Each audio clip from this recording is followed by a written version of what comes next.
بسم اللہ الرحمن الرحیم۔ میرے محترم بھائیوں اور بہنوں، وظائف اور اسلامی معلومات کے چینل میں اور قرآن کی پہلی کلاس میں خوش آمدید۔ آپ کا یہاں آنا مبارک ہو۔ آپ یقیناً شیطان کو شکست دے کر یہاں آئے ہیں، اور انشاءاللہ اس چینل پر گزارا گیا آپ کا وقت آپ کے لیے ہر لحاظ سے نفع بخش ثابت ہوگا۔ آپ اللہ کے ذکر کی طرف آئے ہیں، اور اللہ تعالیٰ فرماتے ہیں، جو شخص میری طرف ایک بالشت چل کر آتا ہے، میں اس کی طرف ایک ہاتھ چل کر جاتا ہوں، اور جو میری طرف ایک ہاتھ چلتا ہے، میں اس کی طرف کھلے ہوئے 2 ہاتھ چل کر جاتا ہوں، اور جو میری طرف آہستہ چل کر آتا ہے، میں اس کی طرف دوڑ کر جاتا ہوں۔ ہم اپنے وقت کا بہت سا حصہ انٹرنیٹ پر گزارتے ہیں۔ موویز، ویڈیوز، گانے، فیس بک، یوٹیوب۔ ہمارا بیشتر وقت ایسے کاموں میں گزرتا ہے جن سے سراسر وقت کے ضیاع کے سوا کچھ بھی حاصل نہیں ہوتا۔ تو کیوں نہ تھوڑا سا وقت قرآن کو دیا جائے، تھوڑے سے وقت کو نفع بخش بنا لیا جائے۔ قرآن کی کلاسز شروع کرنے کا یہی مقصد ہے۔ ہم سب اپنی اپنی جگہ بہت سی پریشانیوں میں گھرے ہوئے ہیں۔ غم، اداسی، الجھنیں، بیماریاں، رزق کی تنگی، رشتوں کے پرابلمز، اولاد کے مسائل اور نہ جانے کیا کیا۔ کبھی کبھی دل شدت سے چاہتا ہے کہ زندگی میں کوئی معجزہ ہو، ایسا معجزہ جو ہماری زندگی سے پریشانیوں کو ختم کر کے ہماری زندگی کو سکون سے بھر دے۔ ایسا معجزہ ہمارے پاس موجود ہے، لیکن ہم نے اس کو طاقوں پر سجا کر رکھا ہوا ہے، غلافوں میں چھپا کر رکھا ہے۔ آپ جانتے ہیں، قرآن اگر پہاڑوں پر نازل ہوتا تو وہ بھی ریزہ ریزہ ہو جاتے۔ قرآن مرتے ہوئے شخص کی آسانی کرتا ہے، قبر میں عذاب کے فرشتوں سے بچاتا ہے، حشر میں انسان کے لیے مددگار ثابت ہوگا۔ تو پھر آپ سوچیں، اگر انسان کی موت کے بعد قرآن اس کے لیے اس قدر نفع بخش ثابت ہوتا ہے، تو ہماری زندگی میں یہ کیا کیا معجزے نہیں کر سکتا۔ آئیے قرآن کو سمجھیں، اس کو اپنائیں، اس کو اپنا دوست بنا لیں، اس کو اپنی زندگیوں میں شامل کر لیں۔ ایک بار کر کے تو دیکھیں۔ آج ہماری پہلی کلاس ہے۔ طریقہ کار کچھ یوں ہے کہ پہلے ہم آیات کا لفظی اور بامحاورہ ترجمہ پڑھیں گے۔ آپ نے ہر لفظ کا ترجمہ یاد کرنا ہے۔ میں بعد میں آپ سے مختلف الفاظ کے معنی پوچھوں گی، آپ کامنٹ باکس میں اپنا جواب دیجیے گا۔ الفاظ کے معنی یاد کرنے کا فائدہ یہ ہوگا کہ آپ کہیں بھی کوئی عربی جملہ یا آیت دیکھیں گے تو اس کو کچھ نہ کچھ سمجھنے کے قابل ہو جائیں گے۔ لفظی اور بامحاورہ ترجمہ پڑھنے کے بعد ہم آیات کی تفسیر کریں گے، اور آخر میں اس صورت کے حوالے سے جو مشہور وظائف ہیں ان کو دیکھیں گے۔ اگر آپ کو کوئی وظائف معلوم ہو تو شیئر کیجیے گا۔ اگر ہماری وجہ سے کسی کا کوئی فائدہ ہو جائے تو اس سے بڑی بات کیا ہو سکتی ہے۔ اب آپ چینل کو سبسکرائب کر کے بیل کے بٹن کو دبا دیں تاکہ آپ کو ساری کلاسز کی ویڈیوز ملتی رہیں۔ لائک اور شیئر بھی کر دیں، اور یہ ضرور بتائیے کہ ہمیں اگلی ویڈیو کب تک بنا لینی چاہیے۔ کیا ہفتے میں ایک مناسب رہے گی؟ آپ کی کیا رائے ہے؟ ایک بات واضح کرتی چلوں، عربی ایک بہت خوبصورت، جامع اور وسیع زبان ہے۔ اس میں ایک ایک لفظ کے کئی معنی ہیں۔ زیر زبر پیش کے فرق سے الفاظ کے معنی بدل جاتے ہیں۔ جن لوگوں کے پاس زبان کی خوبصورتی اور گرامر کی باریکیوں کو سمجھنے کا وقت ہے، ان پر تو اللہ تعالیٰ کا خاص فضل ہے، لیکن بہت سے ایسے لوگ ہیں جن کے پاس اتنا وقت نہیں ہے، اور وہ بس چاہتے ہیں کہ جان لیں کہ اللہ کی کتاب میں ان کے لیے کیا پیغام ہے۔ ہمارے یہ لیکچرز ایسے ہی لوگوں کے لیے ہیں۔ ہم انتہائی سادہ، عام فہم اور سمپل طریقے سے کتاب اللہ کی آیات کو سمجھیں گے۔ پہلی صورت ہے سورۃ ناس۔ یہ 30ویں پارے کی آخری صورت ہے۔ اعوذ باللہ من الشیطان الرجیم، بسم اللہ الرحمن الرحیم۔ شروع اللہ کے نام سے جو نہایت مہربان، رحم کرنے والا ہے۔ قل کہہ دیجئے، اعوذ میں پناہ میں آتا ہوں، برب رب کی، الناس لوگ۔ قل کہہ دیجئے، پیارے نبی حضرت محمد صلی اللہ علیہ وسلم سے کہا جا رہا ہے کہ کہہ دیجئے اعوذ، میں پناہ میں آتا ہوں۔ جس طرح ہم اعوذ باللہ من الشیطان الرجیم پڑھتے ہیں تو ہم اللہ تعالیٰ کی پناہ میں چلے جاتے ہیں شیطان سے بچنے کے لیے، اسی طرح اعوذ، میں پناہ میں آتا ہوں، برب، رب کی، الناس، لوگ۔ آپ نے ان تمام الفاظ کے جو میننگ ہے وہ یاد کرنے ہیں۔ رب کہتے ہیں پالنے والے کو۔ اللہ تعالیٰ ہم سب کے رب ہیں، ہمارے پالنے والے ہیں، ہم سب کو پالنے والے ہیں۔ بچہ جب ماں کے پیٹ میں ہوتا ہے تو وہاں اس کی خوراک کا خیال کون رکھتا ہے؟ اللہ تعالیٰ۔ اس کی سانسوں کے آنے جانے کا حساب کون رکھتا ہے؟ اللہ تعالیٰ۔ اس کے اعضاء کے تناسب کا خیال، اس کے نقوش کی بناوٹ، یہ سب کس کی ذمہ داری ہیں؟ یقیناً اللہ تعالیٰ کی۔ وہ جب پیدا ہو کر ماں کی گود میں آ جاتا ہے تو اللہ تعالیٰ اس کے والدین کے دل میں اس کی شفقت ڈال دیتے ہیں، اس کی محبت ڈال دیتے ہیں۔ اس کی ایک پکار پر اس کی ماں دوڑی چلی آتی ہے، اس کی ذرا سی تکلیف پر باپ بے چین ہو جاتا ہے، حتیٰ کہ اس کے آس پاس کے لوگ، اس کے رشتہ دار، سبھی کے دلوں میں اللہ تعالیٰ اس کے لیے محبت اور شفقت ڈال دیتے ہیں۔ اگر ایسا نہ ہو تو ایک کمزور بچہ جو کچھ بھی خود سے کرنے سے قاصر ہے، کسی طور پر پل ہی نہیں سکتا، اسے تو کوئی پوچھے بھی نہیں۔ یہ تو اللہ تعالیٰ کی رحمت ہے جس کی وجہ سے بچے پل جاتے ہیں۔ تو اللہ تعالیٰ ہمارے رب ہیں، ہمیں پالنے والے، ہمارا خیال رکھنے والے، ہمیں رزق دینے والے۔ ہم تو صرف اپنے سانس لینے کا ہی شکر ادا نہیں کر سکتے۔ ہاسپٹلز میں جا کر دیکھیں، ایمرجنسی رومز میں جن مریضوں کو آکسیجن لگی ہوئی ہے ان کی آکسیجن کی بل چیک کریں تو ہمیں پتہ چلے گا کہ لاکھوں کروڑوں کی تو ہم آکسیجن استعمال کر رہے ہیں، اور وہ بھی فری ہر وقت۔ اور پھر دھڑلے سے ہم اللہ تعالیٰ کی ناشکری کرتے ہیں، شکایتیں کرتے ہیں۔ اس کے باوجود وہ ہمیں رزق دینا بند نہیں کرتا، ہمیں روز مہلت دیتا ہے، ایک نیا دن دیتا ہے کہ ہم توبہ کریں اور اس کی طرف پلٹیں۔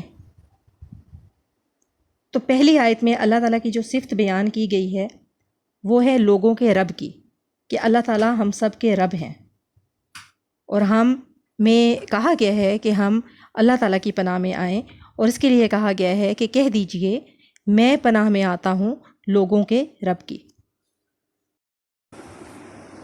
ملک الناس، ملک بادشاہ، الناس لوگ۔ ملک الناس لوگوں کے بادشاہ کی۔ اللہ تعالیٰ کی جو دوسری صفت بیان کی گئی ہے وہ یہ ہے کہ اللہ تعالیٰ بادشاہ ہیں۔ اللہ تعالیٰ کی بادشاہت ہمارے وہم و گمان سے بھی بڑی ہے۔ وہ صرف اس دنیا کے بادشاہ نہیں، ساری دنیاؤں کے بادشاہ ہیں۔ وہ صرف اس جہان کے مالک نہیں، سارے جہانوں کے مالک ہیں۔ وہ صرف اس کائنات کے سلطان نہیں، ساری کائناتوں کے سلطان ہیں۔ وہ بادشاہوں کے بادشاہ ہیں، سلطانوں کے سلطان ہیں۔ ان جیسا کوئی نہیں، ان جیسی بادشاہت کسی کے پاس نہیں، ان جیسی طاقت کسی کے پاس نہیں، ان جیسی حکومت کسی کے پاس نہیں۔ تو میں پناہ میں آتا ہوں کس کی؟ لوگوں کے بادشاہ کی۔ الہ الناس، الہ کہتے ہیں معبود کو۔ معبود وہ ہوتا ہے جس کی عبادت کی جائے۔ الناس لوگ، الہ الناس لوگوں کے معبود کی۔ اللہ تعالیٰ کی تیسری صفت جو بیان کی گئی ہے وہ معبود ہے۔ اللہ تعالیٰ ایسے بادشاہ ہیں جو معبود ہیں۔ ہر بادشاہ معبود نہیں ہوتا، ہر بادشاہ وہ نہیں ہوتا کہ جس کی عبادت کی جائے، لیکن اللہ تعالیٰ ایسے بادشاہ ہیں کہ جو معبود ہیں۔ معبود وہ ہستی جس کی عبادت کی جاتی ہے۔ اللہ تعالیٰ کی عبادت ملائکہ یعنی فرشتے ہر وقت کر رہے ہیں، جنات کرتے ہیں، انسان کرتے ہیں، اور اللہ تعالیٰ ہی عبادت کے لائق ہیں۔ اللہ تعالیٰ کے سوا کسی کی عبادت نہیں کی جا سکتی۔ کسی کو حق نہیں کہ اس کے آگے سجدہ کیا جائے، کسی کو حق نہیں کہ اس کے آگے جھکا جائے، کسی کو حق نہیں کہ اسے معبود مانا جائے یا جانا جائے، کسی کو حق نہیں کہ اس سے دعا کی جائے۔ تو اللہ تعالیٰ کی تیسری صفت جو اس صورت میں بیان کی گئی ہے وہ لوگوں کے معبود کی ہے۔ من سے، شر، شر یعنی کہ برائی، الوسواس وسوسہ ڈالنے والے، الخناس چھپ کر حملہ کرنے والے۔ من شر الوسواس الخناس وسوسہ ڈالنے والے چھپ کر حملہ کرنے والے کے شر سے۔ ہم نے پچھلی 3 آیات میں اللہ تعالیٰ کی 3 صفات پڑھی ہیں، ان کا ذکر کر کے اب اس کا بیان ہے کہ جس سے پناہ مانگنا مقصود ہے، جس سے ہم پناہ مانگ رہے ہیں، اور وہ ہے وسواس الخناس۔ وسواس جو ہے وہ یہاں پہ شیطان کو مبالغتاً فرمایا گیا ہے، کیونکہ وہ سراپا وسوسہ ہے، وہ وسوسہ ڈال کے اپنی طرف بلاتا ہے۔ خناس خنس سے مشتق ہے، جس کے معنی ہے پیچھے لوٹنے کے۔ شیطان کو خناس اس لیے کہا گیا ہے کہ اس کی عادت یہ ہے کہ انسان جب اللہ تعالیٰ کا نام لیتا ہے تو وہ پیچھے بھاگتا ہے، پھر جب ذرا غفلت ہوئی تو پھر آ جاتا ہے، پھر اللہ تعالیٰ کا نام لیتے ہیں تو پھر پیچھے لوٹ جاتا ہے، اور یہی عمل مسلسل جاری رہتا ہے۔ رسول اللہ صلی اللہ علیہ وسلم نے فرمایا کہ ہر انسان کے دل میں 2 گھر ہیں، ایک میں فرشتہ رہتا ہے اور دوسرے میں شیطان۔ فرشتہ اس کو نیکی کے کاموں کی طرف رغبت دلاتا رہتا ہے اور شیطان برے کاموں کی۔ پھر جب انسان اللہ کا ذکر کرتا ہے تو شیطان پیچھے ہٹ جاتا ہے، اور جب انسان اللہ کے ذکر میں مشغول نہیں ہوتا تو شیطان اپنی چونچ انسان کے دل پر رکھ کر اس میں برائیوں کے وسوسے ڈالتا ہے۔ الذی جو یوسوسو وسوسہ ڈالتا ہے، فی میں، صدور سینے یعنی کہ دل، الناس لوگ۔ الذی یوسوس فی صدور الناس، جو وسوسہ ڈالتا ہے لوگوں کے دلوں میں۔ من الجنۃ والناس، من سے، الجنۃ جن، واو کا مطلب ہے اور، الناس انسان، من الجنۃ والناس جنوں میں سے اور انسانوں میں سے۔ یہ بیان ہے وسواس کا، یعنی وسوسہ ڈالنے والے جنات میں سے بھی ہوتے ہیں اور انسانوں میں سے بھی۔ تو حاصل اس کا یہ ہوا کہ اللہ تعالیٰ نے اپنے رسول پاک صلی اللہ علیہ وسلم کو اس کی تلقین فرمائی کہ اللہ تعالیٰ سے پناہ مانگیں، جنات شیاطین کے شر سے بھی اور انسانی شیاطین کے شر سے بھی۔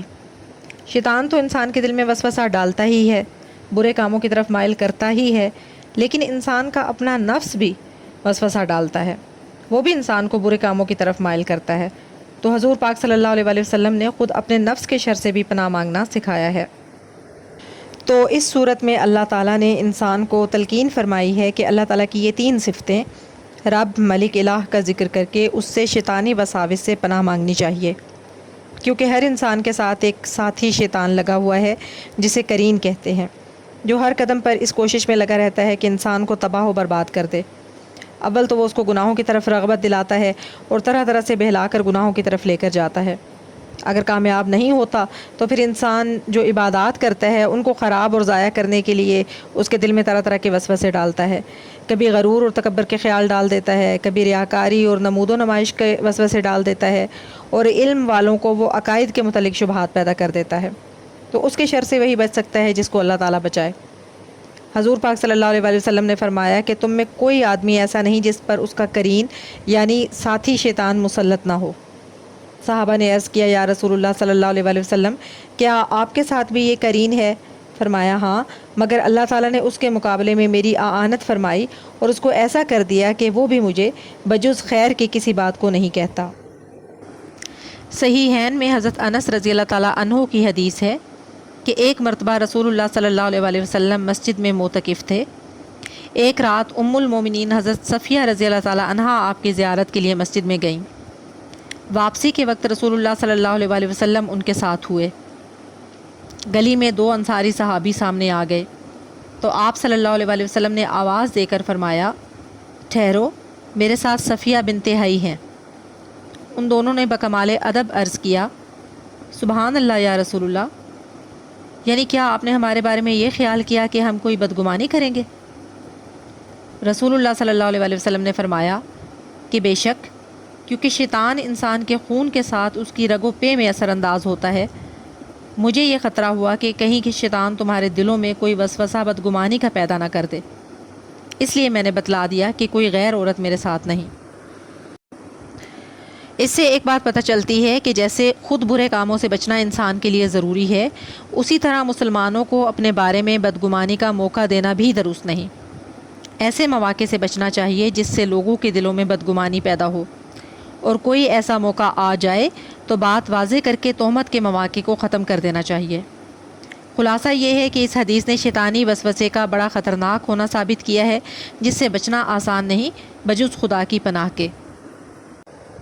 اور پناہ حاصل کرنے کا طریقہ اللہ تعالیٰ نے ہمیں اس صورت میں بتا دیا ہے۔ اب کچھ الفاظ کے معنی ہیں جو میں آپ سے پوچھ رہی ہوں، وہ آپ مجھے کمنٹ کر کے بتائیے گا۔ من، فی، واو۔ سورۃ ناس اور سورۃ فلق کے وظائف کے لیے انشاءاللہ تعالی ہم ایک الگ سے ویڈیو بنائیں گے۔ چینل کو سبسکرائب کر دیں، بیل کے بٹن کو بھی دبا دیں تاکہ آئندہ آنے والی ہماری ساری ویڈیوز آپ کو ملتی رہیں۔ اور ہاں، لائک اور شیئر کرنا مت بھولیے گا۔ اگلی ویڈیو کے ساتھ پھر ملیں گے انشاءاللہ تعالی۔ فی امان اللہ۔